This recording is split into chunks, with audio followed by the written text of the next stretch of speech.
en el almacén, en la oficina, en el gimnasio y hasta en la fila para entrar al estadio. Todos se preguntan, ¿cómo viene la cosa? Un podcast de análisis político.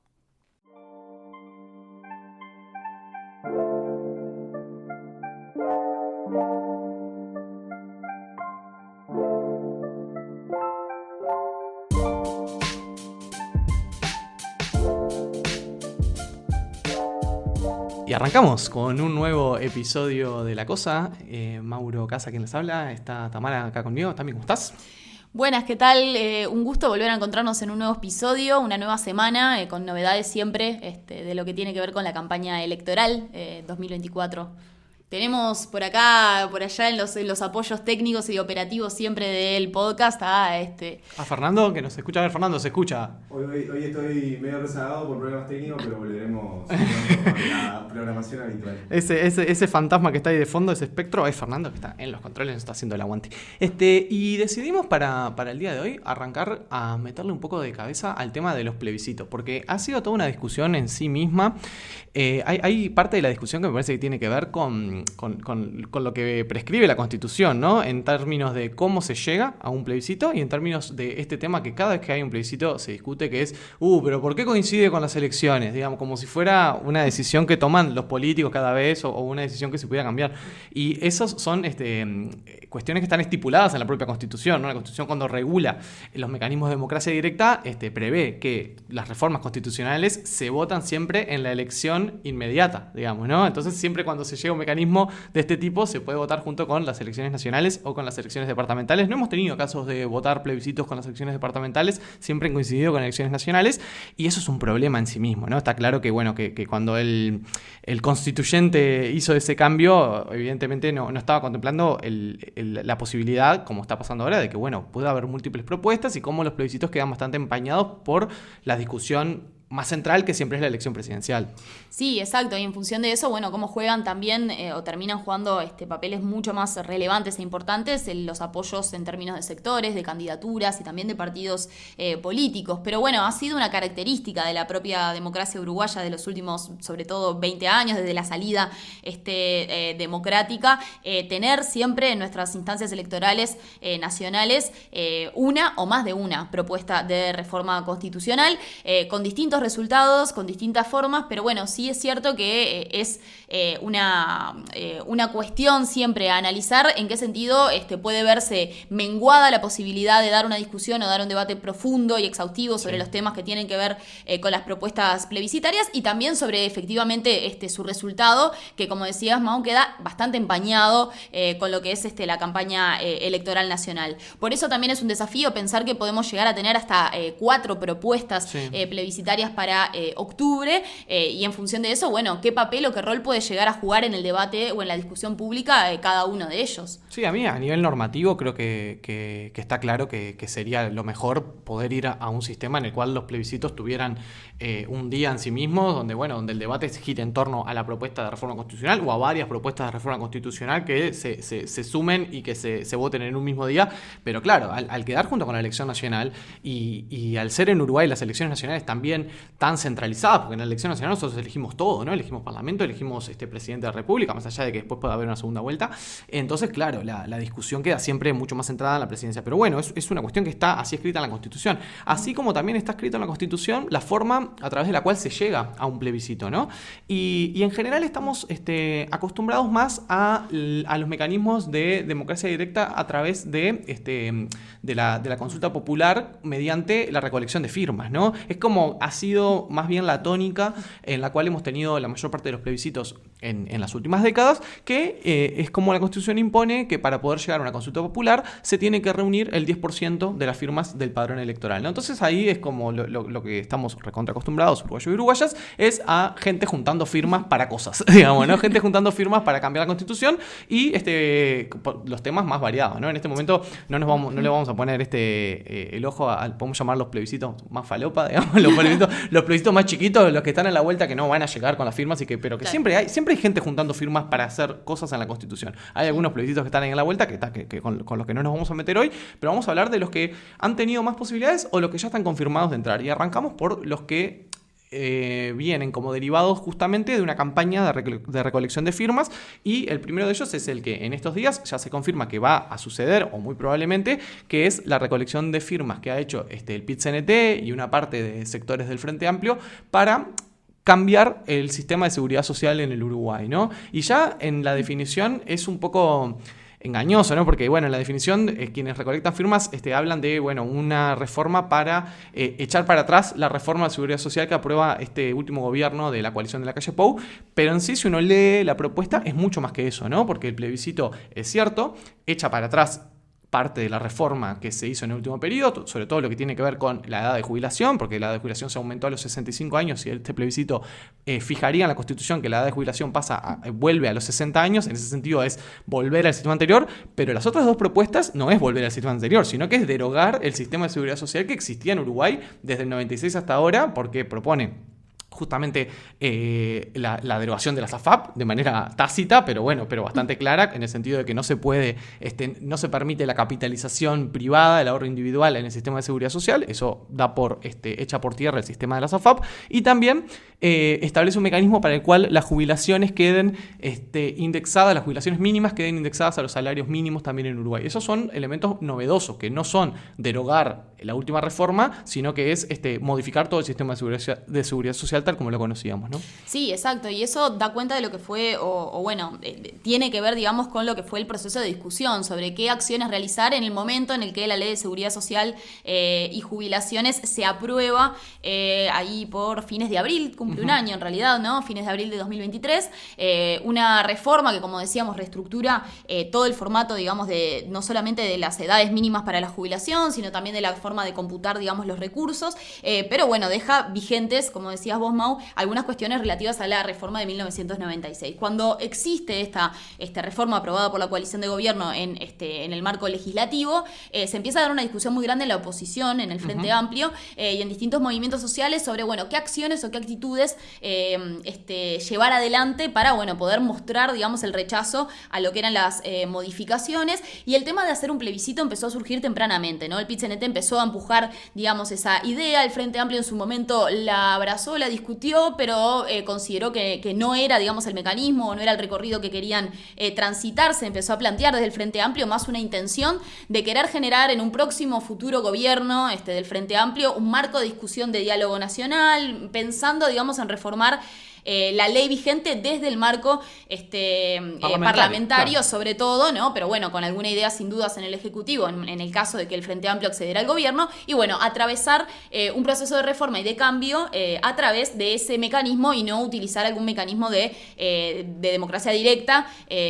para poder, reformar o modular otro tipo de propuesta o hacer caer la reforma que se había aprobado. Eso le dio un poco la oportunidad, digamos, al PIT-CNT de no negociar que muchas veces ha ocurrido, ¿no? De negociar la papeleta, digamos. La papeleta y el contenido de la reforma que se iba a implementar o que se iba a proponer en el marco de un plebiscito. Y en esa discusión es que el PIT-CNT decide establecer, como decías vos, no solamente cuestiones que tienen que ver, o una cuestión en particular que tiene que ver con la reforma de la Ley de Seguridad Social, sino efectivamente introducir cambios distintos, más profundos y estructurales o estructurantes de lo que es la seguridad social y jubilaciones. Sí, a mí ahí vale la pena, sin meternos tampoco en un internismo que sea demasiado oscuro para el oyente y para el que no esté como en la picota de la interna sindical, pero vale la pena recordar cómo se dio esa discusión en el PIT-CNT, porque fue como una carambola, ¿no? El hecho de que el PIT-CNT termine encolumnado detrás de esta reforma constitucional es casi que una carambola, lo digo porque esta era una propuesta minoritaria, ¿no?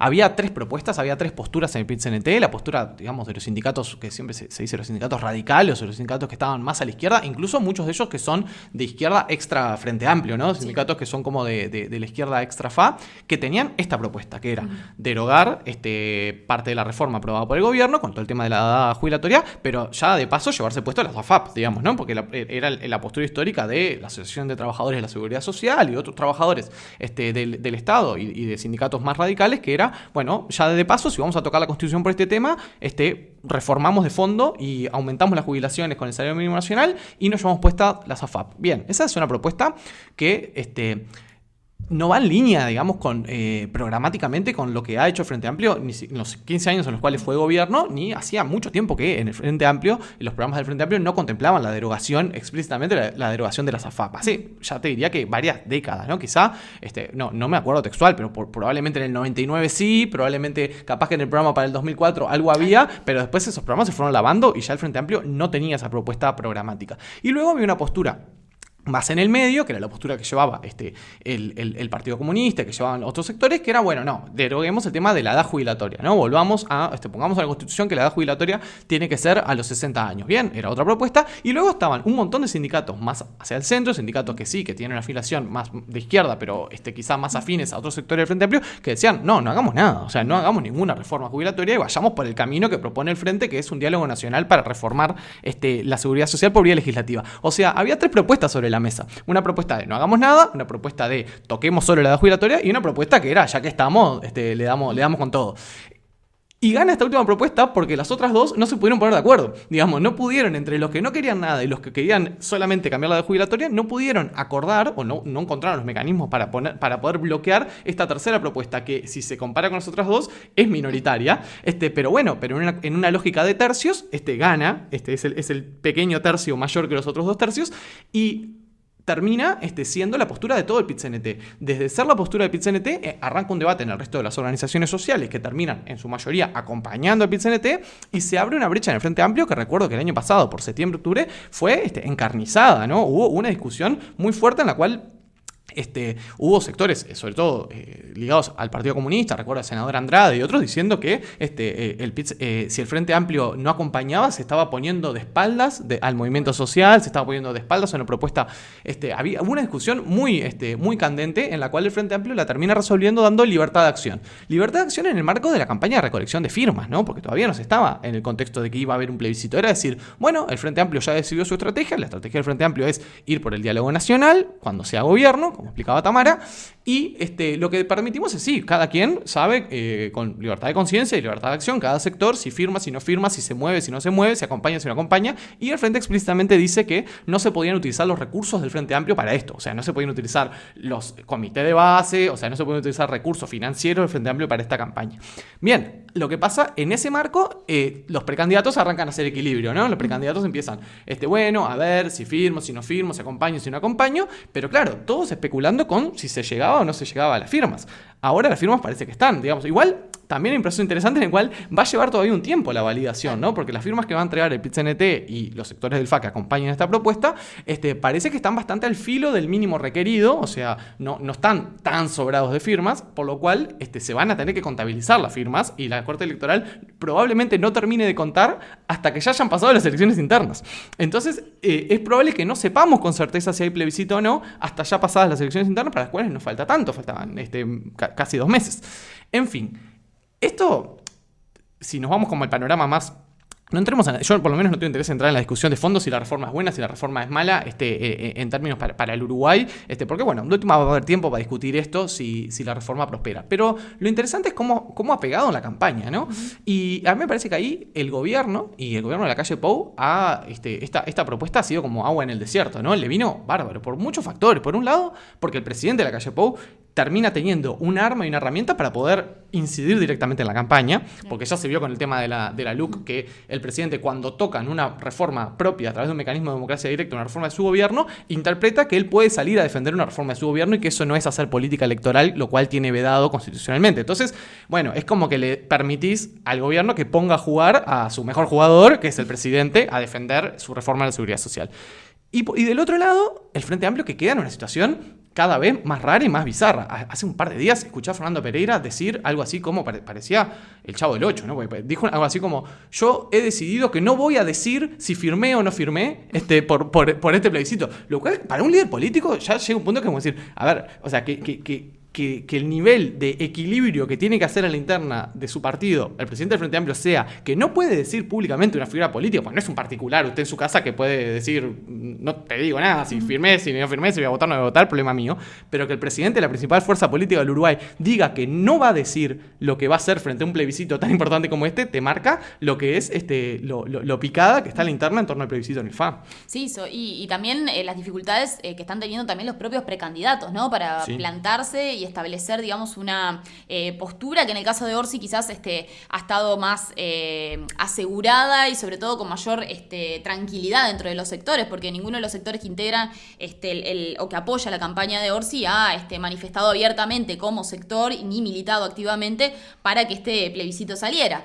Entonces, si se quiere, Orsi está como en una situación un poco más cómoda, por lo menos a la hora de pensar la interna del Frente Amplio. Distinto va a ser, como decía Mau, luego de pasada las elecciones internas y bueno, en el caso en el que él sea candidato, digamos, único por parte del Frente Amplio, pero bueno, si se quiere, la persona que ha estado más empretada y con una situación más compleja es Carolina Cose, ¿no? Quien, tiene el apoyo dentro de los sectores del Frente Amplio, su precandidatura del Partido Comunista, que ha hecho una campaña expresa y de militancia en la recolección de las firmas. Y bueno, ahí Carolina Cose tuvo, primero, diría, al decir de Vázquez, un profundo y prolongado silencio en el principio de su campaña, y diciendo, digamos, que iba a pensar y a razonarlo muy bien para tomar una decisión, y luego termina haciendo una nota en la que manifiesta su intención de firmar con argumentos tan poco claros, digamos, que dejaban entrever esas diferencias que tiene, por lo menos la precandidata, con lo que es la propuesta, ¿no? Dejando abiertamente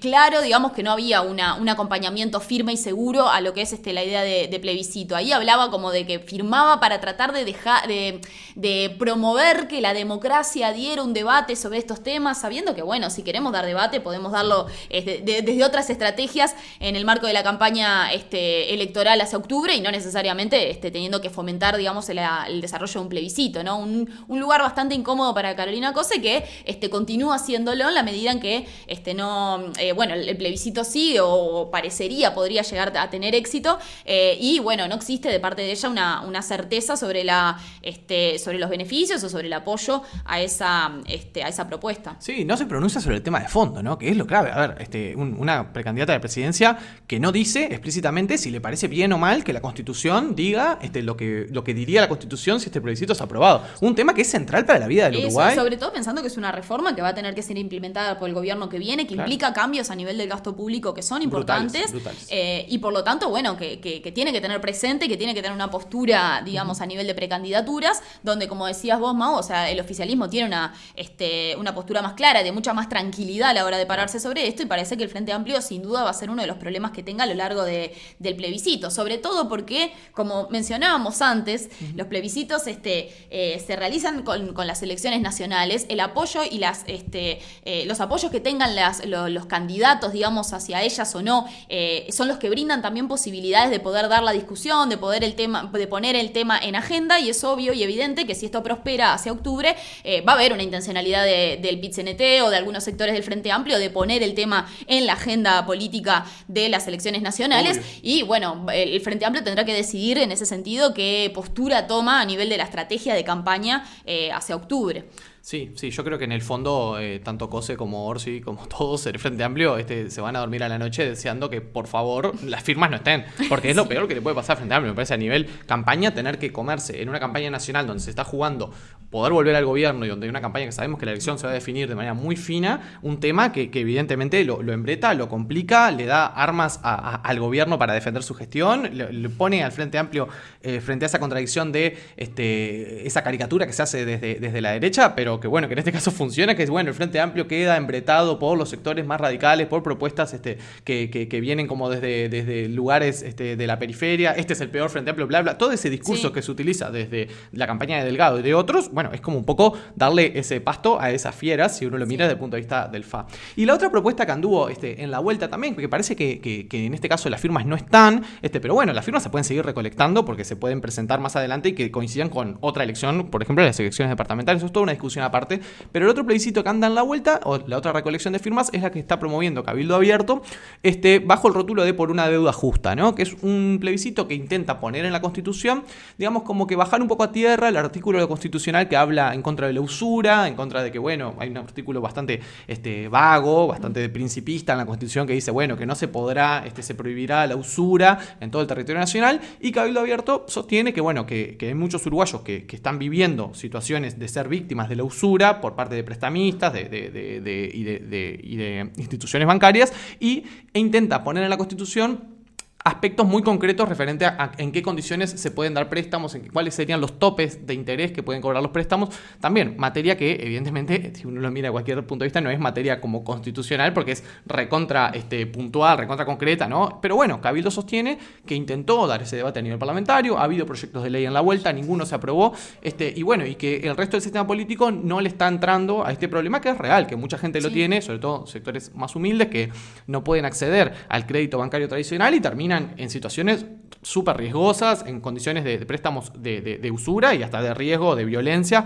Bueno, hay un problema ahí, evidentemente un problema social que el sistema político no ha abordado, y Cabildo encontró ese filón para esta campaña de recolección de firmas en la cual igual se ha quedado bastante solo. Creo que solamente el Peri, que recolectó algunas firmas, lo ha acompañado, ¿no? Sí, hace algunos días Ciudadanos, en una estrategia donde seguramente haya un ida y vuelta también en relación a la propuesta que más adelante mencionaremos sobre el ingreso del funcionariado público a las intendencias, también manifestó hace algunos días que iba a apoyar la propuesta de Cabildo Abierto, ¿no? Un Cabildo Abierto que consideraba, que creo que tenía en esta propuesta una idea de poder potenciar un poco o mejorar, digamos, su performance de cara a octubre, después de lo que ha sido, bueno, una muy buena votación en 2019, sorpresiva en su momento, pero posteriormente una caída, por lo menos en términos de opinión pública, de lo que es su intención de voto, ¿no? Hoy se encuentra en un 2,5, 3, 4%, bastante por debajo de el 11% fue que votó en octubre de 2019. Entonces esto era una iniciativa, una idea que podía potenciarlo, no solamente en un tema que podía ser o concitar mucho interés a nivel popular, sino también posicionarlo de cara a octubre. Pero parecería como que se activó muy tarde Cabildo Abierto, ¿no? No prendió las antenas a tiempo, porque bueno, en realidad parecería que no van a llegar por pocas firmas. Ya han hablado de unas 40.000 firmas restantes para poder llegar a las necesarias. Ya por el tiempo que queda parecería que eso sería inalcanzable, pero en definitiva esa acumulación de firmas tan cercana a las 270.000 en realidad se realizó en estos últimos meses, porque antes no estaba corriendo mucho la propuesta en la calle, pero bueno, una apuesta que parecería o que parecía que para Cabildo Abierto podía ser muy beneficiosa, bueno, termina siendo en cierta medida un fracaso. Hay que ver, como decimos, si se llega a las firmas para plebiscitarlo en las departamentales del año que viene, pero ya por lo menos parecería indicar de que no fue un triunfo, o por lo menos arranca perdiendo Cabildo Abierto al querer proponer o potenciar un tema en el que podía capitalizar, y bueno, en definitiva lo termina perdiendo. Y después había otra de las propuestas de plebiscito, que es la que en las últimas horas estuvo más discutida, más candente, y que también terminó siendo un problema para el Frente Amplio. El Frente Amplio termina también ahí en una situación donde medio que como que sin comerla ni beberla se compra el problema que era de otro partido. Sí. Para hacer una historia larga, corta, sabemos que hace un par de meses el senador Adrián Peña, que luego bueno, falleció en un trágico accidente de tránsito hace poco tiempo, estuvo a través de un proyecto de ley que intentaba transparentar el ingreso de funcionarios a los gobiernos departamentales, ¿no? Un proyecto de ley bien sencillo, que tenía un articulado bien simple, en el cual se establecía que los ingresos a las intendencias tenían que ser por concurso o en su defecto por sorteo. Bien, esa propuesta tuvo una vida parlamentaria muy compleja, fue y vino, parecía que estaban los apoyos, se discutió mucho si esa propuesta requería de 2/3 de aprobación o no en las cámaras.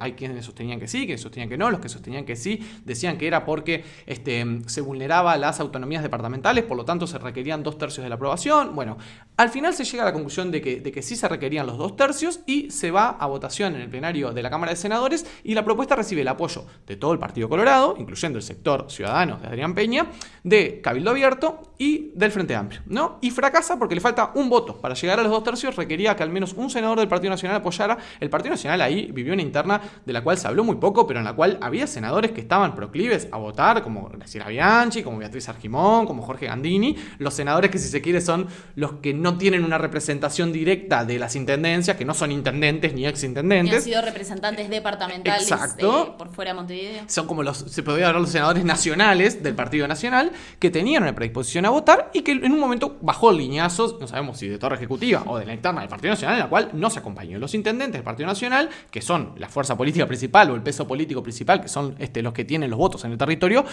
se plantaron de punta contra esta idea y con argumentos, muchos de ellos bastante difíciles de aceptar para la población, pero que terminaron diciendo que no, que esto que estaba violentando la autonomía departamental, que no sé qué, ensuciaron la discusión y al final ningún senador blanco puso el voto. Por lo tanto, el proyecto naufraga en el Senado.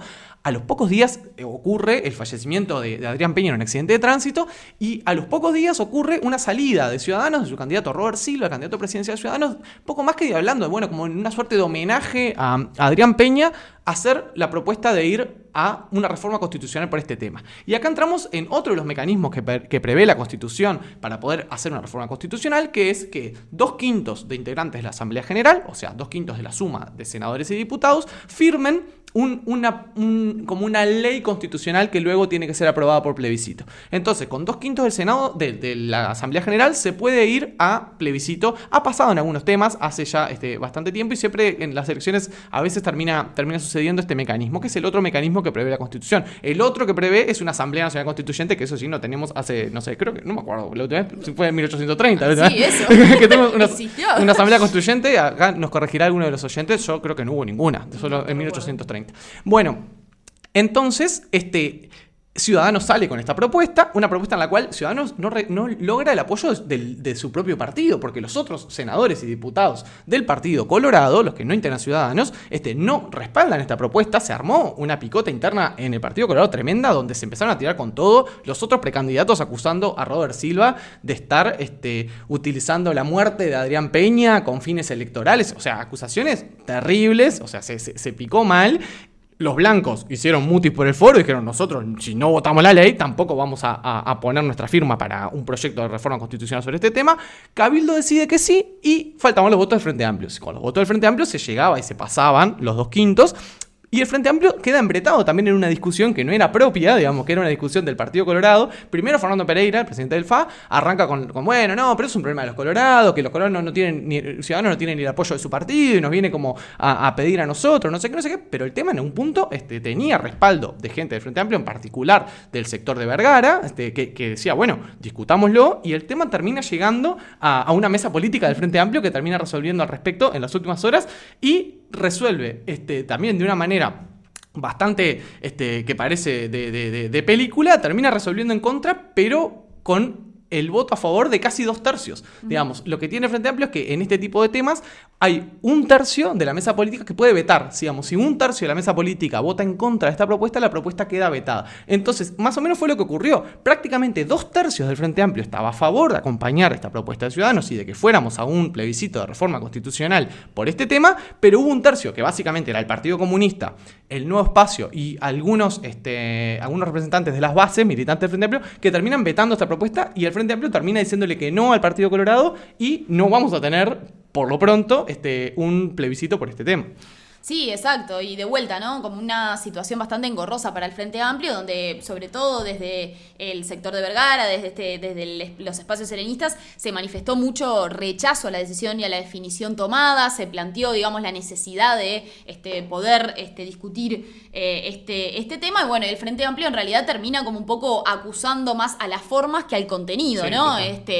Señalando, bueno, esta cuestión de las internas del Partido Colorado, de que no hay que salir corriendo atrás de las decisiones apresuradas y oportunistas, digamos, de un sector del Partido Colorado, pero en definitiva también termina no apoyando alguna propuesta que había manifestado iba a apoyar, o por lo menos la había apoyado de la otra forma, que era mediante el tratamiento parlamentario, y también se pierde una oportunidad, digamos, de poder dar batalla en relación a un tema que, bueno, le atañe directamente, ¿no? En términos de lo que significa la importancia, digamos, que tienen las intendencias departamentales y en poder capitalizar en cierta medida lo que son los ingresos a la función pública y las implicancias que eso termina teniendo en las elecciones departamentales, ¿no? Entonces, ahí hay una decisión del Frente Amplio que puede jugarle en contra efectivamente. Y por otro lado, también la oportunidad que pierde de poder generar alguna discrepancia dentro de la coalición de gobierno, ¿verdad? O sea, este era un aspecto, un tema que, como bien decías vos, Mau, o sea, en las semanas pasadas generó rispideces a la interna de los socios de la coalición, generó rispideces entre el Partido Nacional y el Partido Colorado, rispideces que incluso en otros temas y en otros desacuerdos no han existido, porque, como decimos, al Partido Colorado en muchas situaciones le ha costado diferenciarse de lo que es la línea discursiva y programática del gobierno y en particular del Partido Nacional. Marcar agenda, ¿no? ¿Hacía cuánto que el Partido Colorado no marcaba agenda con un tema? Que era tipo un tema, lo estamos discutiendo porque se le ocurrió al Partido Colorado, creo que no sé, décadas. Claro, exacto. Entonces ahí había una oportunidad, si se quiere, de poder posicionarse firmemente y de poder seguir metiendo un poquito de cizaña para, bueno, marcar esas diferencias entre el Partido Colorado y el Partido Nacional. Ahí creo que hay una cuestión que el Frente Amplio pierde esa oportunidad de cara a lo que son la campaña de octubre. También es cierto pensar en esto de lo que, bueno, no sé si en esta oportunidad o en alguna otra columna hablaremos de las dificultades que tienen los plebiscitos para tener un éxito efectivo, ¿no? Y ahí, bueno, cabía pensar, o siempre cabe pensar, si, en esa campaña de octubre se iba a obtener un resultado que pudiera ser beneficioso, cuando, bueno, generalmente hay altas chances, digamos, de poder perder los plebiscitos por esta cuestión de que, bueno, siempre se vota a favor, el no voto, digamos, es un voto que en definitiva es en contra, se necesitan el 50+1 de las papeletas que dicen que sí a esa reforma constitucional, y eso siempre es algo que ha tenido muchas dificultades y había que ver, digamos, de qué forma se iba a desarrollar la campaña para tener efectivamente un éxito que siempre le es cuesta arriba a las campañas de plebiscito. Sí, a mí en este tema la verdad que yo quedé atónito con la decisión que toma el Frente Amplio. Una decisión que, como decimos, es bastante difícil de entender porque es una decisión minoritaria, ¿no? Es una minoría clara dentro del Frente Amplio, una minoría de 1/3 la que bloquea que el Frente Amplio apoye esta propuesta y que en definitiva hace que naufrague la propuesta como un todo. Me parece que en política muchas veces hay razones de principios y razones estratégicas, ¿no? Para todo, ¿no? Uno puede pensar la política de una manera un poquito más idealista, más lírica, donde, bueno, importan las ideas, importa los principios, importa tener razón, y después también está la forma de entender la política más prosaica, que es también importa la lucha, importa ganar, importa enfrentarte al otro y derrotarlo. Bueno, en este tema yo creo que el Frente Amplio en los dos planos, en el plano más ideal y en el plano más estratégico, tenía para ganar apoyando la propuesta, ¿no? En los dos planos. Me parece que en el plano más de las ideas, a veces hay que ser como más contundente, ¿no? Decir, bueno, a ver, esta propuesta era lo correcto, digamos, simplemente era lo que el Frente Amplio ha intentado hacer durante todo su gobierno, que ha sido una lucha constante de intentar transparentar la gestión pública, de intentar mejorar el ingreso y el ascenso dentro del Estado. El Frente Amplio dentro de lo que es la administración central durante sus periodos de gobierno se logró el acceso por concurso casi que en todas partes, se fueron limitando las maneras de acceso a la administración central por otros mecanismos. Es como una bandera que el Frente Amplio la tiene históricamente y que uno puede pensar que todos los Frente Amplistas o casi todos los Frente Amplistas están de acuerdo con el ingreso por concurso en esos temas. Después estaba la cuestión de que en un momento estaba el argumento, bueno, pero en el interior es distinto. Bueno, se hicieron encuestas, digamos, con este tema y en el interior no es distinto. Si se quiere, en el interior incluso había mayor acuerdo con la idea de que había que transparentar el ingreso por concurso de administración.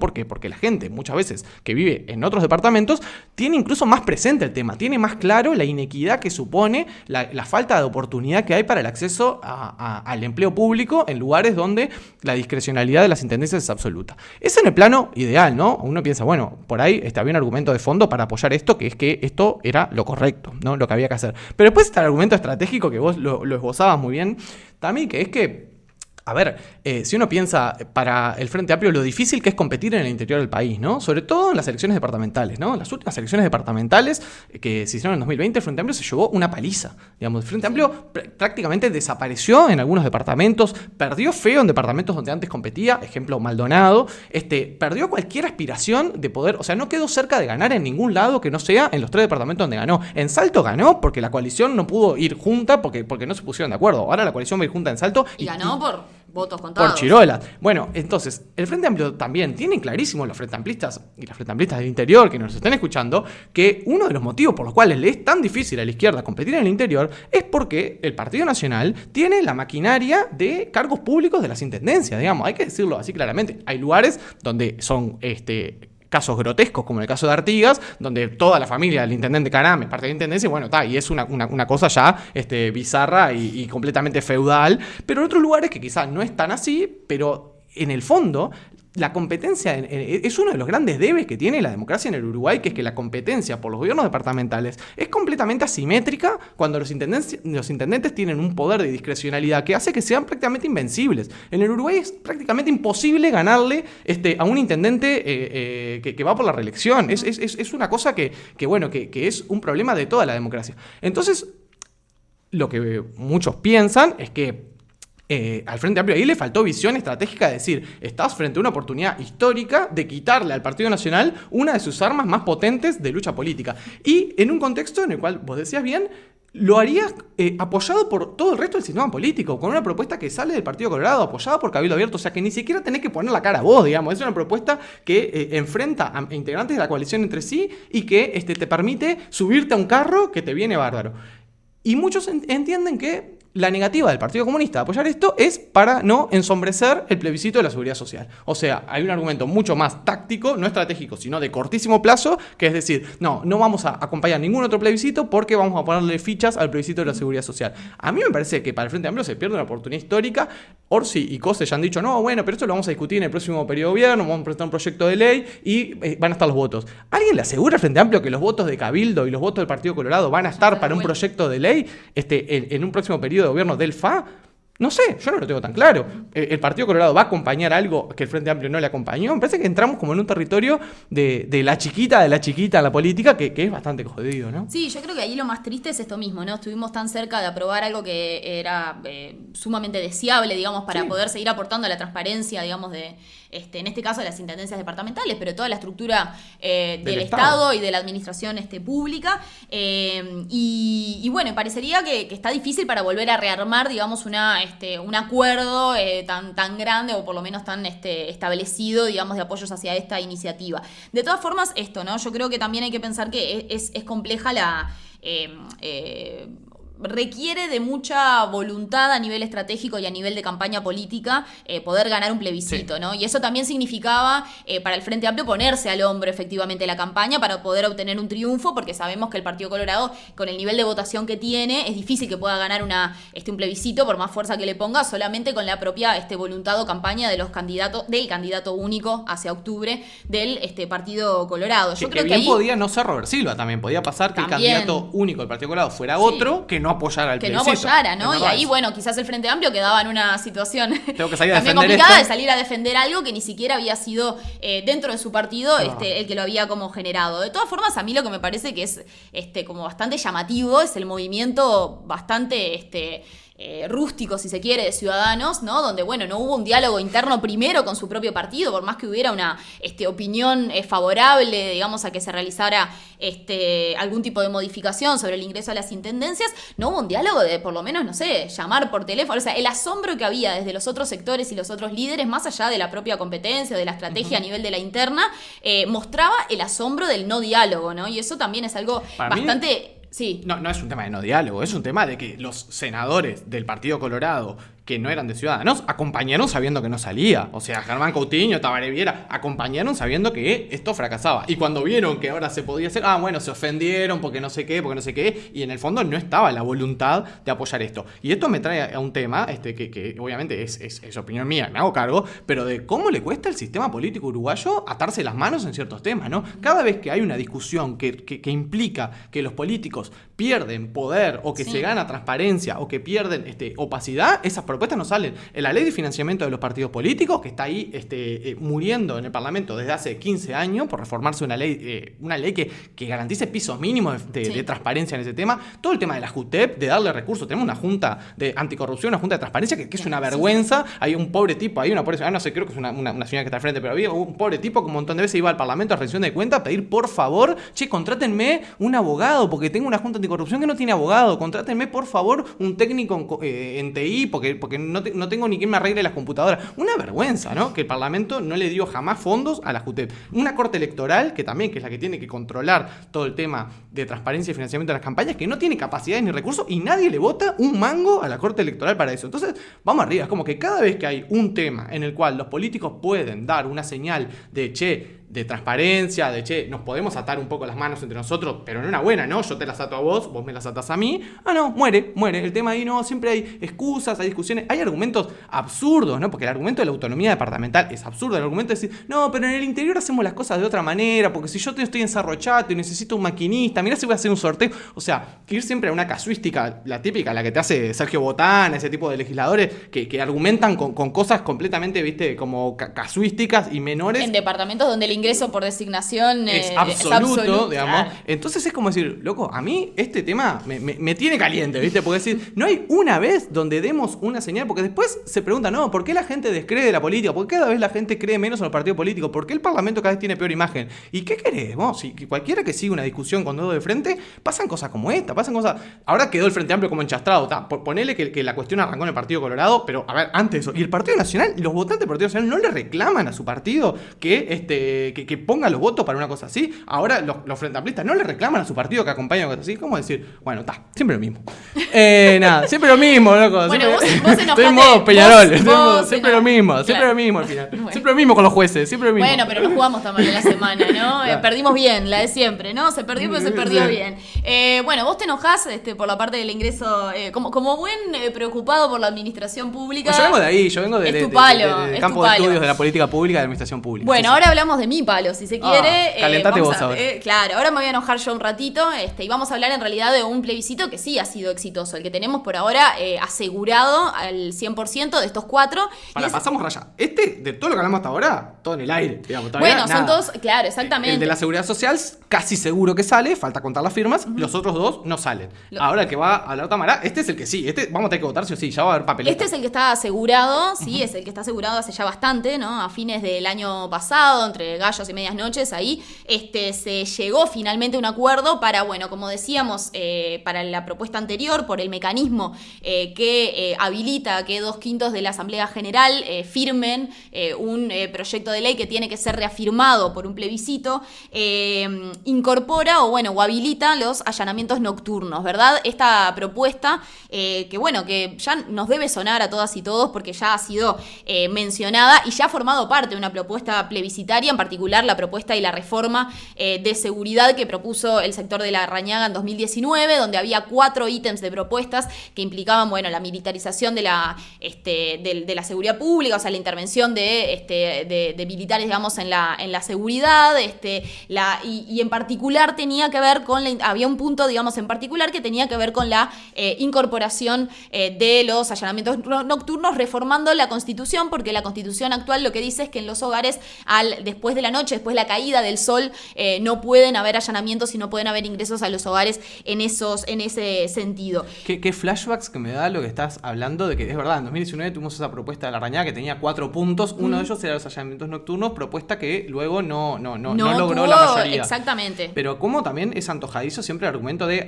ya hubo un plebiscito por este tema, ¿no? Porque después, o sea, con todo el tema de la ley de caducidad o otros temas, está la cuestión de, no, el pueblo ya laudó que no quiere esto. Pero, y acá estamos hablando de 5 años después de que hubo un plebiscito por allanamientos nocturnos, entre otras cosas, pero estaba esa propuesta, volvemos a insistir con la propuesta que hace 5 años no se aprobó por plebiscito, ¿no? Y ni siquiera 5 años después, ¿no? Porque apenas asume Jorge Larrañaga el Ministerio del Interior, él mantiene y sostiene que de todas las propuestas de reforma, de la reforma que había fracasado, la de allanamientos nocturnos tenía que ser uno de los focos centrales de la gestión de seguridad del actual gobierno. Y ahí, ahí se metió, ¿no? De lleno. Larrañaga desde el principio intenta con el Parlamento presionar para que, existiera algún proyecto de ley que permitiera esa reforma constitucional.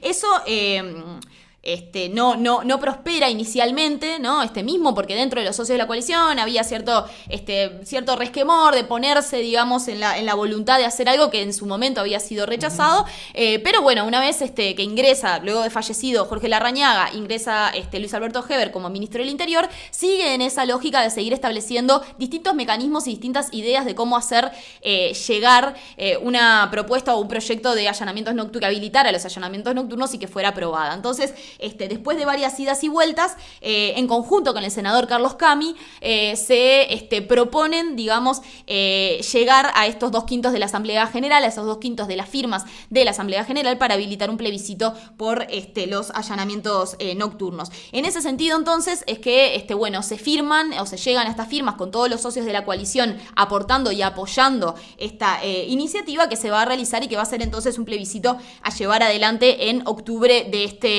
este año, ¿no? Entonces, una propuesta que, como sabemos, ha tenido bastante...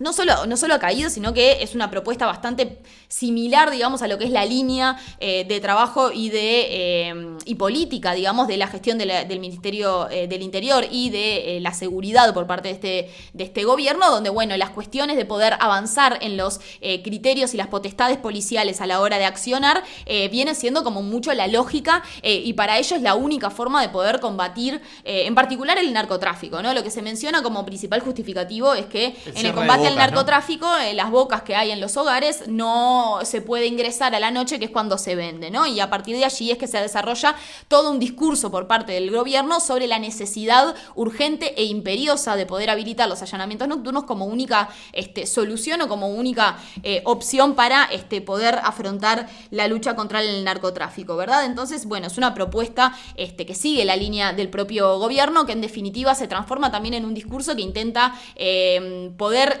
instalar en la agenda pública el debate en estos términos, sino quizás en los resultados o en las distintas dificultades que está teniendo el gobierno para enfrentar en materia de seguridad la situación en Uruguay, pero que, bueno, parece tener bastante apoyos a nivel político, porque, bueno, todos los socios de la coalición manifiestan su voluntad de votarlo. Esto es un apoyo a nivel partidario y a nivel de sectores que es muy importante, que no han tenido, si se quiere, las últimas propuestas plebiscitarias, porque incluso los plebiscitos que se han desarrollado sobre temas de seguridad, que han sido los últimos 3, ¿no? Tenemos en 2014 lo que fue el no a la baja, la intencionalidad de bajar la edad de imputabilidad penal, no a la reforma, y esta es una tercera propuesta de plebiscito que se va a llevar adelante en esta contienda electoral. Pero bueno, si se quiere, a diferencia de las otras dos, esta sí cuenta con apoyos mayoritarios, no solo en sectores importantes de estos partidos, sino de todo el partido y además de este gobierno, lo cual hace pensar que, bueno, que va a ser un tema que va a ser parte de la agenda política y la agenda pública en las elecciones, y en particular cuando se trate el tema de seguridad, y bueno, y también va a tener una férrea defensa por parte del gobierno, ¿no? Que ha sido quien lo ha impulsado y quien en definitiva sigue diciéndolo de la mano de los distintos jerarcas, que es una herramienta fundamental para poder combatir el narcotráfico. Sí, a mí me parece que yendo un poco a las causas por las cuales se aprueban o no se aprueban los plebiscitos, ¿no? Hace poco Fernando Esponda escribía en la Diaria al respecto, estaba interesante cómo organizaba un poco la literatura que ya hay de la ciencia política al respecto de la democracia directa en Uruguay, que habla de que, bueno, un factor clave, más allá de la movilización social, de las coaliciones que se arman a nivel de sociedad civil para en contra o a favor de ciertas propuestas, el apoyo partidario es clave, ¿no? Digamos, y la última vez que se aprobó un plebiscito en el Uruguay fue la reforma del agua del 2004, ya va a tener 20 años, este plebiscito que contó en ese momento con el apoyo del Frente Amplio y de casi todo el Partido Nacional, buena parte del Partido Nacional. Bueno, eso no se ha reeditado luego. Hemos tenido siempre estos últimos años, bueno, después en 2009 los plebiscitos, el de la ley de caducidad y el del voto en el exterior, que solamente los apoyaba el Frente Amplio, no salieron. Luego, en 2014, el de la baja edad de imputabilidad, que lo apoyaba el Partido Colorado y una parte del Partido Nacional, tampoco salió. Y en 2014 el de la propuesta de vivir sin miedo, que era de Larrañaga y que luego recibió algún apoyo tibio de parte del Partido Colorado, pero que tampoco salió. Entonces, está claro que la coalición partidaria importa. En el 96 fue la última vez que todos los blancos y todos los colorados, en ese caso también en un espacio, fueron juntos para un plebiscito que fue el de la Constitución del 96 y el del cambio de las leyes electorales, ¿no? Para aprobar el balotaje y las elecciones internas y todo eso. Bueno, por primera vez después de mucho tiempo se reedita esto, ¿no? Que tenemos a todo el Partido Nacional, todo el Partido Colorado y en este caso también Cabildo Abierto y el Partido Independiente detrás de una propuesta. Vamos a ver si con eso alcanza y si la sociedad civil también se organiza y se articula para poder resistir a este plebiscito. Sí, a eso un poco iba, ¿no? En términos de opinión pública, generalmente estos plebiscitos y estas reformas vinculadas a la seguridad pública inicialmente tienen apoyos mayoritarios. Pasó en 2014 al principio de la campaña, donde parecía que 6 de cada 10 o más de 6 de cada 10 estaban a favor de la propuesta, y lo mismo ocurría a principios de 2019 con la reforma de Vivir Sin Miedo, Y bueno, después de movilizaciones y campañas bastante activas por parte de la sociedad civil organizada, fueron en definitiva propuestas que no alcanzaron el 50% para poder llegar a buen puerto, ¿no? En este caso parecería que la sociedad civil no está como fuertemente movilizada, e incluso, bueno, tienen, si se quiere, muchas de estas organizaciones de la sociedad civil tienen por frente, digamos, el tema de la seguridad social y el tema de la campaña sobre la seguridad social. Habrá que ver si más adelante hay algún tipo de organización y por lo tanto alguna campaña expresa en contra de esta iniciativa, que por ahora, bueno, esto, como decías, Mau, cuenta con apoyos bastante importantes a nivel partidario y parecería que va a formar parte de la agenda pública y política de la campaña electoral 2024. Fernando, ¿cómo se siente la vida allá en el Polo? La verdad que muy bien. No me podría haber divertido más. La semana que viene ya estoy de nuevo. Perfecto. Bueno, hemos paseado por los 4 plebiscitos, los que van, los que no van, los que están ahí, los que están en veremos. Y bueno, los esperamos y las esperamos la próxima semana para seguir viendo cómo viene la cosa.